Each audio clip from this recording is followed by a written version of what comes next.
Dans une parcelle de terre se trouvait une petite famille composée d'un père, d'une mère et de leur fidèle fille Alicia. Elle la traitait avec bonté, amour et tendresse, car il était leur fille unique et très obéissante. Mais un jour, alors que ses parents se rendaient dans une ville voisine, ils ont été renversés par une voiture. Ils sont morts après. Ils ont laissé la pauvre Alicia seule. Comment je vais vivre sans mes parents? Ils sont partis et m'ont laissée seule ici. Je ne pourrai pas vivre sans eux. Alors qu'elle pleurait et qu'elle brûlait de la perte de ses parents, elle entendit la voix d'une femme près d'elle. « Ne pleure pas, ma chérie. La vie n'est pas toujours belle. Nous sommes tous désolés pour ce qui est arrivé à tes parents, mais tel est le destin de Dieu, et nous ne pouvons pas le changer. Mais nous devons l'accepter et compter. » Alicia s'émerveilla des paroles de cette dame et se demanda d'abord. « Tu es qui?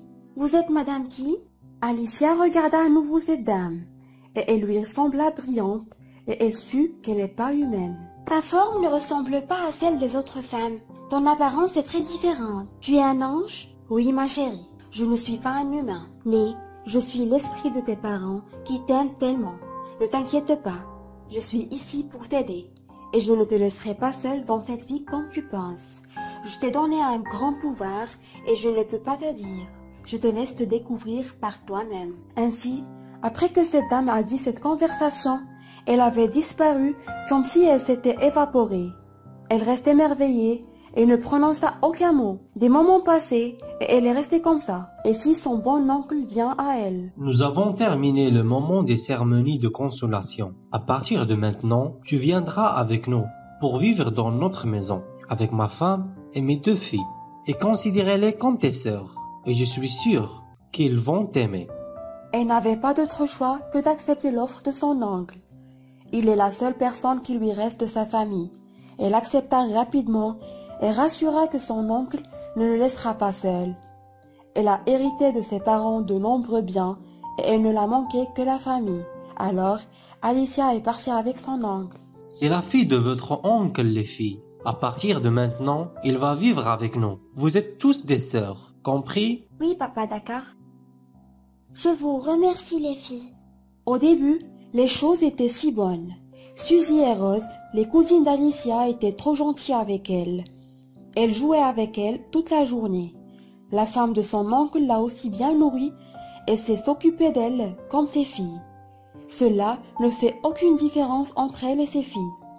Jusqu'à où il est venu le soir, où son oncle est venu leur dire qu'il se rendait dans la ville voisine pour y travailler.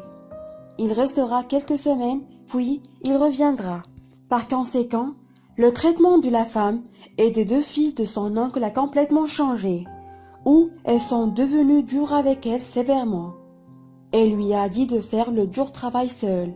Elle lui a dit de dormir dans la cuisine. Elle est restée comme ça jusqu'à le retour de son oncle, Monsieur Robert. Et à son retour, elles l'ont traitée avec bonté, comme avant. Elle a su leur mauvaise foi et leur ruse, et qu'elle inspire son oncle qu'elles sont mignonnes avec elle. Et ce soir-là, après que Monsieur Robert avoir été soulagé de la fatigue du voyage, Alicia vint à lui. « Ta femme et tes filles me traitent très dur et me forcent à faire tout le travail de la maison seule. » Son oncle l'interrompit, pensant qu'elle est une fille paresseuse et qu'elle ne voulait pas les aider au travail de la maison. « Elles veulent juste que tu les aides. Pourquoi cette injustice est mauvaise, Alicia? » « Non, non, mon oncle, je ne suis pas comme ça. Elles sont vraiment... » Il l'a interrompu à nouveau. « D'accord, je comprends. Je vais simplement le finir. Je vais chercher un homme puissant pour vous aider à nettoyer le jardin et le dur travail de la maison. » « D'accord, mon oncle, comme tu veux. » Et vraiment, demain matin, l'oncle Robert a demandé à un jeune homme brun d'aider les filles à la maison. Elle n'était pas satisfaite de ce qui s'est passé, mais elle ne voulait pas en faire un gros problème. Alors, elle a préféré la patience à ce qui se passe. Étrangèrement, elle se mettait d'accord avec le nouveau serveur. Il l'a toujours aidé et a soulagé la cruauté de l'épouse de son oncle. Il était le seul qui parle à lui à l'absence du monsieur Robert. Et quand il a remarqué que le traitement de la femme de son oncle est très mauvaise, et Suzy et Rose, qu'il en fait une servante, il a décidé d'en parler à Monsieur Robert. Alors que Victor allait chez Monsieur Robert dans le jardin, la femme de son oncle l'aperçut, et il était évident qu'il était en colère. Elle a appris son intention à travers ses traits. Elle s'est précipitée vers lui et lui a murmuré quelque chose d'étrange qui l'a choqué. Il a terminé son chemin vers l'oncle et lui a dit qu'il est fatigué et voulait se reposer 2 jours. Bien sûr, mon fils. Prends ton besoin de confort. Dans le soir, Alicia remarqua rapidement l'absence de Victor. Il était le seul qui reste avec lui dans son unité. Elle a attendu jusqu'à le matin pour venir se renseigner sur la raison de son absence. Dans la matinée, il rentra chez lui en fronçant les sourcils et il ne la parlait pas. Elle était triste parce qu'il ne voulait plus lui parler et qu'il s'ennuie d'elle. Et ne se soucie pas d'elle. Alors, Alicia resta triste et seule. Mais il n'a pas réagi et n'a jamais essayé de lui parler ou la réconcilier. En ces jours, alors que Alicia lavait la vaisselle dans la cuisine, elle a entendu Rose et Suzy parler. « Hey, n'essaie pas. C'est moi qui va prendre le bracelet en or. Et toi, tu prends le collier. Quelle prérequis. Je suis requis. Qui a pris tous les vêtements élégants, même ceux de la mère décédée d'Alicia, tu les as vendus et achetés avec des chaussures très chères. Tu parles comme tu n'as rien pris. Arrête. Soyons heureuses avec les biens exorbitants dont nous avons même pas rêvé. Tu as raison. Mon père n'a pas pris la peine d'acheter si beaux vêtements pour nous. Alicia a commencé à pleurer après le dialogue qui est arrivé involontairement à ses oreilles. Tous ces biens dont elle a hérité de son père et de sa mère ont été dépensés par ses mauvaises cousines. Elle ne pouvait pas arrêter cette injustice qui se passe devant ses yeux.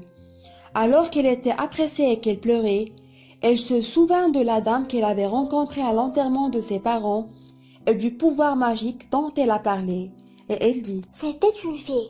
Je n'ai jamais vu de force depuis ce jour-là. » Pendant qu'elle réfléchissait, elle a entendu la femme de son oncle l'appeler. « Alicia, Alicia, cette fille paresseuse, viens ici vite. »« Je suis là, la femme de mon oncle, je suis là. »« Vite, prépare le dîner et fais-le composé de 3 repas. Je reviendrai après une demi-heure pour voir le résultat. » Demi-heure? Même si je suis dans une course, ce n'est pas assez suffisant. La femme de son oncle tourna son visage, sans se soucier et elle est partie. Alicia dit avec tristesse. Si ce dîner s'est préparé lui-même, je n'ai aucune énergie pour le préparer. Je suis épuisée par le dur travail de la maison aujourd'hui. Alors, la table est pleine de nourriture et que les plats sont remplis de différents types de nourriture. Alicia sorta et a eu peur. C'est quoi ça, mon Dieu? Qu'est-ce qui se passe devant mes yeux? Je pense que c'est la magie dont la dame a parlé. C'est sûr que c'est ça. Et vraiment, c'est ce qui s'est passé. Et puis, chaque fois que Alicia souhaitait quelque chose, se réalise tout de suite. Et à chaque fois que la femme de son oncle criait, elle a eu l'idée de souhaiter sa disparition. Mais la gentillesse de son cœur ne la laissa pas faire. Elle a pensé à un moyen de se débarrasser de la dureté de la femme de son oncle et ses cousines, sans se venger d'eux. Et elle a trouvé un moyen. J'espère que mon oncle entendra sa femme et ses 2 filles admettre leurs mauvaises actions. Des heures passaient. Et Monsieur Robert est venu et a demandé à sa femme de lui apporter son manteau de l'autre chambre. Elle est allée et a retardé. Il l'a suivie pour savoir la raison de son retard. Il se tenait devant la porte et s'il la voyait recommander ses filles d'une voix faible. « Hey, vous deux, entendez-moi bien. N'exposez jamais notre secret à votre père, car il pense que nous n'avons pas la clé de la maison de Alicia. Je l'ai pris à son insu. Cette sottise n'est pas si silencieuse. Si vous disputez toujours pour savoir qui prendra telle ou telle pièce, soyez prudents sinon... » Sinon quoi, ma chère femme? Je ne m'attendais pas à cela de ta part. Je te croyais une gentille femme. Comment tu as pu voler les affaires de mon neveu? Et je les ai mis en sécurité chez toi. Alors... les paroles de Alicia sont vraies. Elle m'a dit que tu l'as croisée et tu l'as traitée comme une bonne. Et je ne l'ai pas cru. Et vous les filles, vous avez trahi la confiance de votre père. Mon père, nous voulions juste de l'or et des vêtements plus beaux que les miennes. Alicia, elle le mérite pas. C'est vous qui ne méritez pas ma présence avec vous. J'ai toujours travaillé dur pour vous. Mais maintenant, je ne supporte plus cette rose.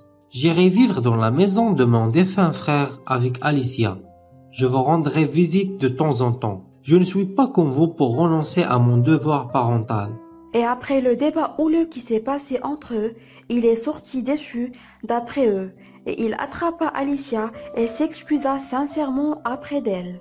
Ils sont allés pour vivre dans la maison de son père, et quand ils sont rentrés à la maison, il a rappelé que c'est difficile pour une fille comme elle pour reprendre en main toutes les affaires de la maison. Son oncle sera toujours engagé dans son travail, et il a appelé Victor et lui a demandé de les attraper. Alicia était très heureuse et espérait encore lui parler cette fois. Donc, il vient et dit: Monsieur Robert, puisque vous avez sur la rousse de votre femme, je voulais vous dire qu'un jour j'ai remarqué sa cruauté et son suppli de Alicia.